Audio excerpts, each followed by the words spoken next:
Filosofía aquí y ahora. 30 años de democracia. Fue un regreso a la vida, a los sueños, a la creatividad. Raúl Alfonsín es la figura de la campaña electoral. Surge la consigna: somos la vida, somos la paz. El gobierno radical iba a juzgar a los militares. Señores jueces, nunca más. Silencio en la sala. El primer gobernante de la democracia argentina tiene que irse expulsado por un golpe de mercado. Cargo del presidente de la nación argentina. Con Menem aparece el Estado neoliberal. Nada de lo que deba ser estatal permanecerá en manos del Estado. Estado mínimo y mercado desregulado. A todos los argentinos. El neoliberalismo está reñido por completo con la democracia. El estallido de la crisis del 2001. He decretado el estado de sitio. Las corporaciones lo que buscan es la vuelta al consenso de Washington. Con Néstor Kirchner, la política vuelve a la centralidad. La economía es un instrumento de la política. Me sumé a las luchas políticas creyendo en valores y convicciones a las que no pienso dejar en la puerta de entrada de la Casa Rosada. Los políticos no tienen carta blanca para hacer lo que quieren en la democracia. La participación del pueblo es siempre fundamental y bienvenida. Filosofía aquí y ahora. Encuentro 2. Neoliberalismo y democracia. 1. Los pilares del modelo neoliberal. 2. La soberanía en cuestión. 3. El desmantelamiento del estado de bienestar. 4. Lo político y la política. Los pilares del modelo neoliberal. Estamos en medio de una tarea que nos parece muy importante y es pensar estos 30 años de democracia. La democracia argentina, para su desgracia, se vio acometida por el neoliberalismo capitalista. Esto ocurre ya cuando se anuncia la candidatura de Carlos Saúl Menem, y se ve que Carlos Saúl Menem arregló con los grandes poderes del norte y aceptó el paquete neoliberal. Lo que querían hacer aquí era una especie de prueba piloto del neoliberalismo. ¿Qué es el neoliberalismo? El neoliberalismo se basa en lo que llamamos el consenso de Washington, que son 10 puntos que diagramó el economista John Williamson. De esos 10 puntos vamos a basarnos en 2. Estado mínimo y desregulación del mercado. Estos 2 puntos vienen de Friedrich von Hayek, que es la figura tutelar del pensamiento neoliberal, podríamos decir su creador. Von Hayek es un tipo bastante siniestro en algunas afirmaciones y demasiado franco, que von Hayek fue el asesor de la economía de Pinochet. Y dice que está muy orgulloso de haberlo sido porque él prefiere una dictadura a una democracia estatal. Porque cree que la democracia basada en el Estado lleva al comunismo. Esto cree von Hayek. Entonces, aquí tenemos uno de los principios fundamentales del neoliberalismo. Hasta tal punto, von Hayek odia la intervención del Estado en la economía que prefiere una dictadura sanguinaria que la evite a una democracia que la instrumente. Entonces, von Hayek prefiere a Pinochet que a un gobierno populista que utilice al Estado para regular el mercado. Ahora bien, tenemos que diferenciar entonces entre el liberalismo y el neoliberalismo. Para el liberalismo el mercado tiene que ser libre. El neoliberalismo dice que también quiere lo mismo, pero vamos a ver cuál es la cosa.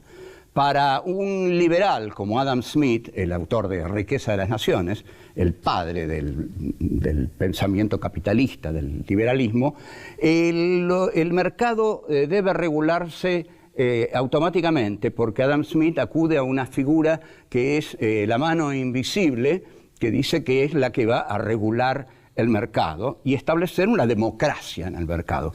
En última instancia, lo que todos queremos, y ya que estamos hablando de la democracia, es que el mercado sea democrático.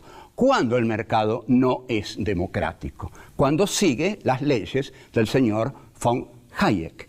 ¿Cuáles son estas leyes? Bueno, estas leyes son Estado mínimo y desregulación del mercado. Entonces, cuando el Estado no interviene en el mercado es libre, según la teoría neoliberal. Pero el mercado no es libre cuando el Estado no interviene, porque cuando el Estado no interviene, al mercado se lo comen los monopolios. La desregulación quiere decir que el mercado queda librado a su propia dinámica sin que el Estado intervenga. Ahí los monopolios van consumiendo el mercado, concentrando el mercado, porque compran a las pequeñas y medianas empresas, las incorporan o las funden. Finalmente quedan 3 monopolios en el mercado, y ese no es un mercado democrático, ese es un mercado profundamente antidemocrático, como el que tenemos hoy, por ejemplo, en los medios de comunicación, ¿no? Los medios de comunicación están manejados por 2 grupos poderosísimos y alrededor de ellos solo hay pequeños grupos que vegetan sin tener incidencia fundamental en la población. Porque un grupo monopólico comunicacional lo que quiere es crear el sentido común en una sociedad. Y lo que quiere es capturar hasta tal punto la subjetividad de los receptores que crean en lo que el monopolio quiere que ellos crean. Entonces, la desregulación del mercado lleva a que nada lo regule, y cuando nada lo regule, los más poderosos se comen a los más chiquitos. Y esto es lo que pasa con la política del menemismo. El menemismo impulsa realmente la política de la Escuela de Chicago, de Milton Friedman, que siguen todos estos a von Hayek, y le dice a la población que siguiendo esa política vamos a acceder al primer mundo. Bueno, como una de las primeras cosas que hace la economía de Menem, muy monitoreada por Álvaro Alzogaray, que siempre ha sido un gran cuadro del imperio en este país, lo fue con Frondizi, lo es con Menem, nada más que Menem le hace caso. Frondizi, al no hacerle caso, lo echan los militares y se va Martín García. Ahora bien, Alzogaray dice, nunca creí vivir para ver la caída de la Unión Soviética y la desregulación del mercado en la Argentina. Cuando escuché esa frase de Alzogaray, pensé, ¿por qué tengo que vivir para ver la felicidad de Álvaro Alzogaray, que es mi desdicha y la de la mayoría de los argentinos? Y así fue. Volvemos. 2. La soberanía en cuestión. El menemismo implica la necesidad de pensar la complejidad que existe dentro del peronismo. Que el peronismo es complejo, lo sabemos todos. Ahora, en el momento del menemismo todavía se complejiza más. ¿Por qué? ¿Por qué? Porque Evita decía, le tengo más miedo a la burocracia traidora del peronismo, a los burócratas peronistas que se quieren enriquecer, que a la oligarquía que derrotamos el 17 de octubre. Eso lo dijo Evita en las clases que daba en la Escuela Superior Peronista en 1951. Y efectivamente, así es, con el menemismo aparece esa burocracia angurrienta, bulímica, que se quiere devorar el país para llenarse los bolsillos. Al frente de esa burocracia está su jefe, que es Carlos Saúl Menem. Se privatizan las empresas, se privatiza la soberanía nacional, se privatizan las empresas que el primer peronismo había nacionalizado, ¿no? Entonces, en el artículo 40 de la Constitución de 1949, que es la que escribe el gran constitucionalista Arturo Sampay, ese artículo 40, Scalabrini Ortiz lo llama bastión de nuestra soberanía. Bueno, vamos a ver por qué es bastión de nuestra soberanía. El artículo 40 dice, la organización de la riqueza y su explotación tienen por fin el bienestar del pueblo dentro de un orden económico conforme a los principios de la justicia social. Eso dice el artículo 40. Negado totalmente por la política menemista de olvidar la justicia social y recaudar las ganancias de los bienes enajenados al capital extranjero entre los propios y entre los grandes consorcios financieros nacionales e internacionales que lo respaldan y a los que aquí representa Álvaro Alzogaray. El artículo 40 también dice el Estado, y esto es muy importante, el Estado, mediante una ley, podrá intervenir en la economía. O sea, esto es puro keynesianismo. Ya vamos a hablar de Keynes. Pero nosotros habíamos dicho que von Hayek decía desregulación del mercado y Estado mínimo. Y recuerdan lo que decía la dictadura. La dictadura decía achicar el Estado es agrandar la nación. Esa era la consigna de Martínez de Oz. Bueno, Menem comienza achicando al Estado, anulándolo. Pero el artículo 40 dice todo lo contrario, porque el gobierno de Perón fue un gobierno nacionalista, popular, que justamente nacionalizó todos los servicios, las fuentes de energía, y lo dijo así en el Estado, en el artículo 40. El Estado, mediante una ley, podrá intervenir en la economía y monopolizar determinada actividad en salvaguardia de los intereses generales y dentro de los límites fijados por los derechos fundamentales asegurados en esta Constitución.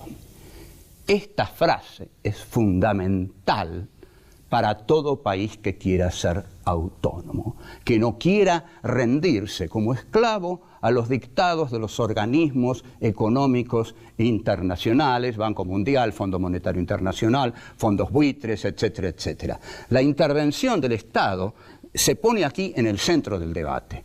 Si el Estado interviene, el mercado puede ordenarse en favor de los pequeños, de los menesterosos del mercado. Pero si el Estado no interviene, al mercado se lo comen los tiburones que se comen a los pequeños peces. El Estado tiene que intervenir para crediticiamente hacer crecer a la pequeña y mediana industria. Los minerales, las caídas de agua, los yacimientos de petróleo, de carbón y de gas y las fuentes naturales de energía son propiedades imprescriptibles e inalienables de la nación. Esta es la constitución del primer peronismo, que todo el antiperonismo dijo que se había dictado para posibilitar la reelección de Perón. Bueno, no es así. Se dictó para, para explicitar estas leyes, que son la trama profunda de todo país que quiera luchar por su autonomía estratégica. Entonces, no es casual que el artículo 40 de la Constitución del 49 haya sido retomado por la Constitución de la Unidad Popular de Salvador Allende. Cuando se privatiza, al privatizar, las empresas no necesitan un mercado interno consumidor. Entonces pueden mandar a la miseria y a la exclusión social a todos a quienes se les antoje. Mientras que la creación de una industria nacional necesita un mercado consumidor. Entonces ahí hay trabajo, hay sueldos, hay cobertura para el mercado consumidor, para que consuma lo que producen las industrias. Hay, digamos, una dialéctica entre industrias productoras y mercado consumidor. Volvemos. 3. El desmantelamiento del estado de bienestar. El estado de bienestar no solo es un concepto económico. Los conceptos económicos nunca son solamente conceptos económicos. Pero el estado de bienestar es un concepto humanista. Detrás del estado de bienestar está el deseo del Estado de estar al servicio de la población, de cuidar a la población del país. Y el estado de bienestar siente que es su responsabilidad, es garantizar el trabajo de la población. Ustedes denle a la población un trabajo digno, con un salario digno, y van a ver que hay que se reduce la delincuencia automáticamente en un 80% sin tirar un tiro. Pero hay que hacerlo eso. Para eso hay que proteger la industria nacional. Si la industria nacional crece y puede dar empleo pagándolo bien, no va a haber delincuentes. O va a haber muchísimos menos. Ahora, el asistencialismo no es lo mismo que el trabajo. Porque el trabajo es una obligación que el Estado y las empresas nacionales tienen con los ciudadanos. Entonces, el Estado tiene que garantizar que el ciudadano pueda trabajar, y no como esclavo, sino en un trabajo digno. El estado de bienestar entonces tiene que garantizar esa existencia, la de un mercado que pueda incorporar trabajadores con un salario que reconozca verdaderamente eso. Esto es un gesto humanitario, y el economista que inventó esta teoría es John Maynard Keynes, que después del crack del 29 escribió un gran trabajo en 1926 antes, o sea que ya lo tenía en la cabeza, que era el fin del laissez-faire. ¿Qué es el laissez-faire? Laissez-faire es dejar hacer, ¿no? En realidad se completa con otra, laissez-faire, laissez-passer. Dejen hacer, dejen pasar. Esto lo implementa el liberalismo británico para justamente poder conquistar los mercados ultramarinos y traer de allí materias primas baratas. Entonces, Keynes, en El fin del laissez-faire, ofrece esta teoría para solucionar el crack del 29. En el 29 el capitalismo entra en una crisis pareciera terminal, se derrumba todo. Entonces Keynes le dice a Roosevelt, que era muy inteligente, que el estado de bienestar lo primero que tiene que hacer es aumentar los sueldos. Ustedes observen, no es que Keynes fuera más bueno, era más inteligente. Esta política la hizo Perón también. Primero le dijo a Roosevelt, aumentemos los sueldos. Si aumentamos los sueldos, aquellos que reciben el aumento de sueldos van a poder comprar mercancías. Los que fabrican mercancías son nuestros industriales. Así vamos a rehabilitar la industria. Por el contrario, al menemismo nada de esto se le pasó por la cabeza. El menemismo siguió utilizando como materias primas a los bienes de capital nacional, como los trenes, los aviones, el petróleo, y los malvendió a todos, y se lo repartió en una fiesta infernal de la corrupción. Así, la Argentina contrae una deuda externa que duplica a la que ya había contraído el Martínez de Oz y la dictadura militar. El menemismo desmantela el estado de bienestar y realmente achica el Estado, cosa que los represores de la dictadura no habían podido hacer porque los militares dominaban las industrias militares, dominaban la aviación, y además los militares necesitaban al Estado para la represión. O sea que Martínez de Oz no pudo llevar adelante su plan de achicar el Estado. Bueno, con Menem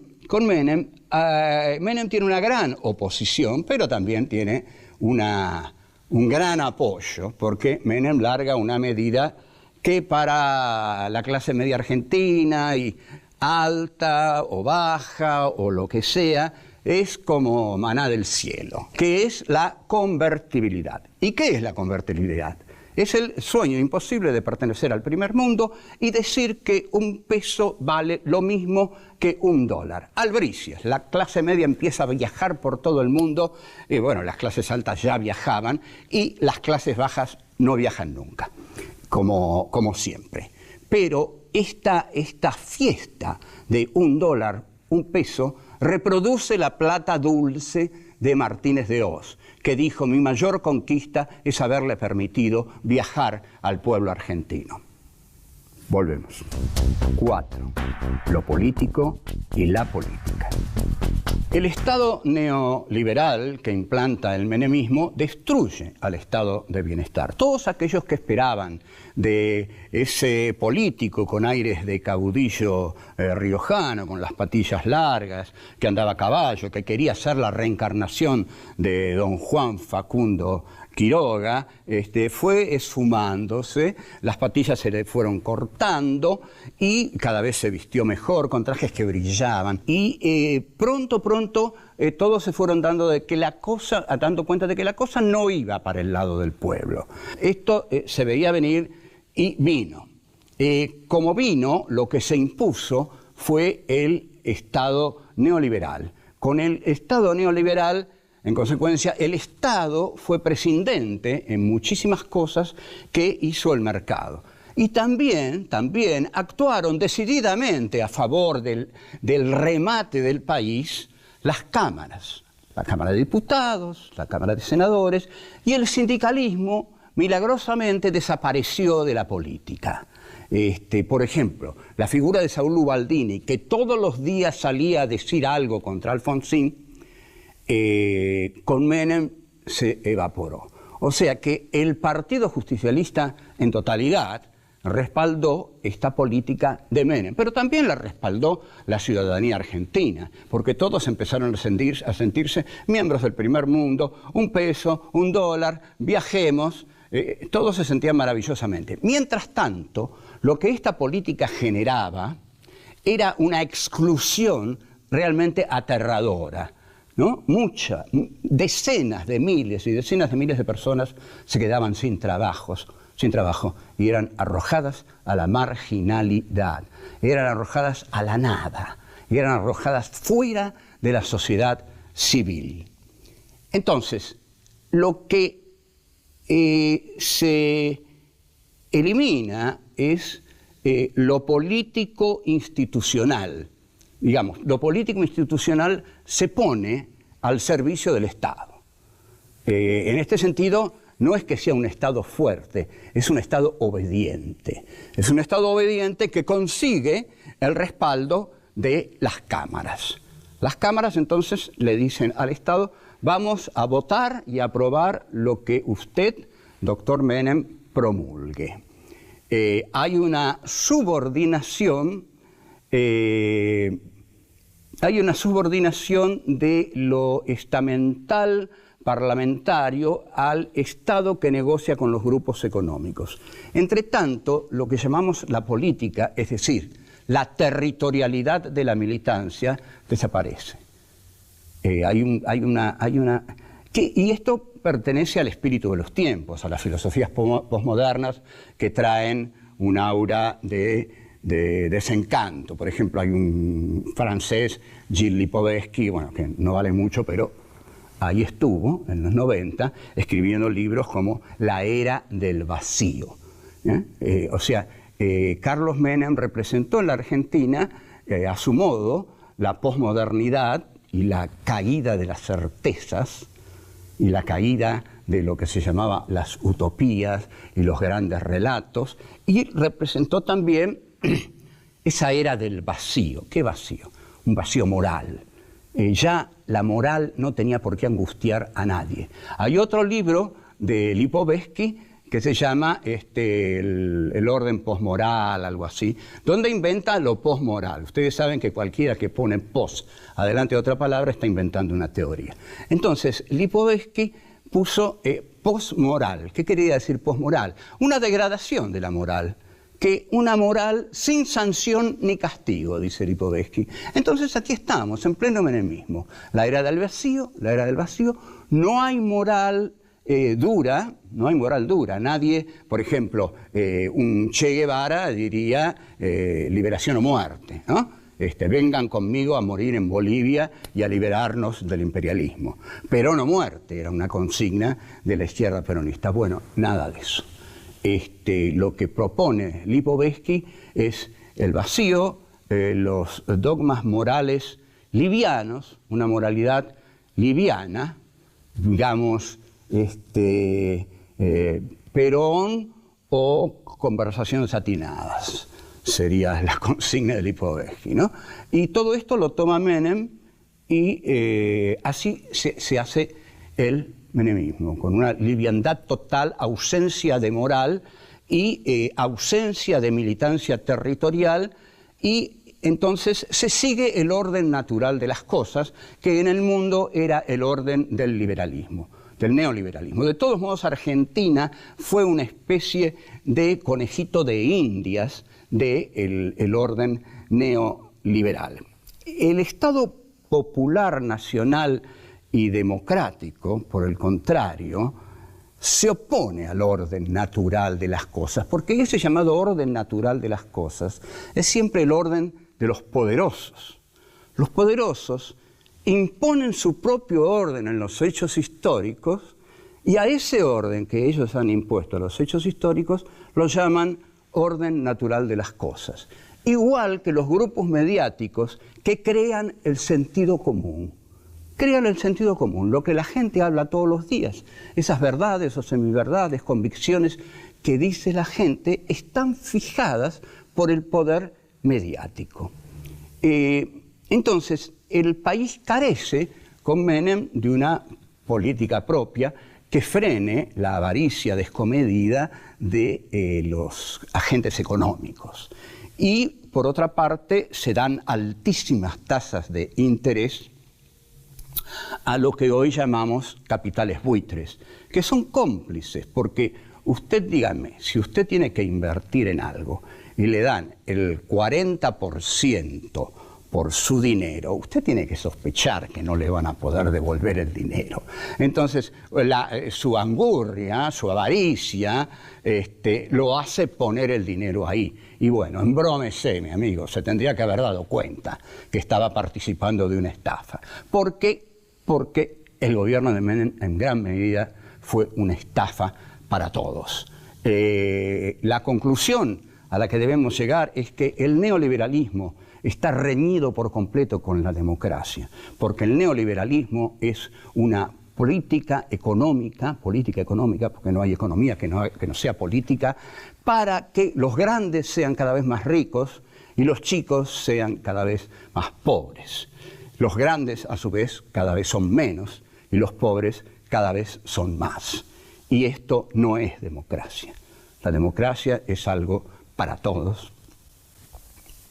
Y por eso hoy estamos hablando de ella y de lo difícil que fue y es mantenerla en la Argentina. Porque hoy ese problema se está dando también en la Argentina, ¿no? Están los que piden Estado mínimo y desregulación del mercado, y el gobierno que pide estado de bienestar y regulación del mercado. Veremos.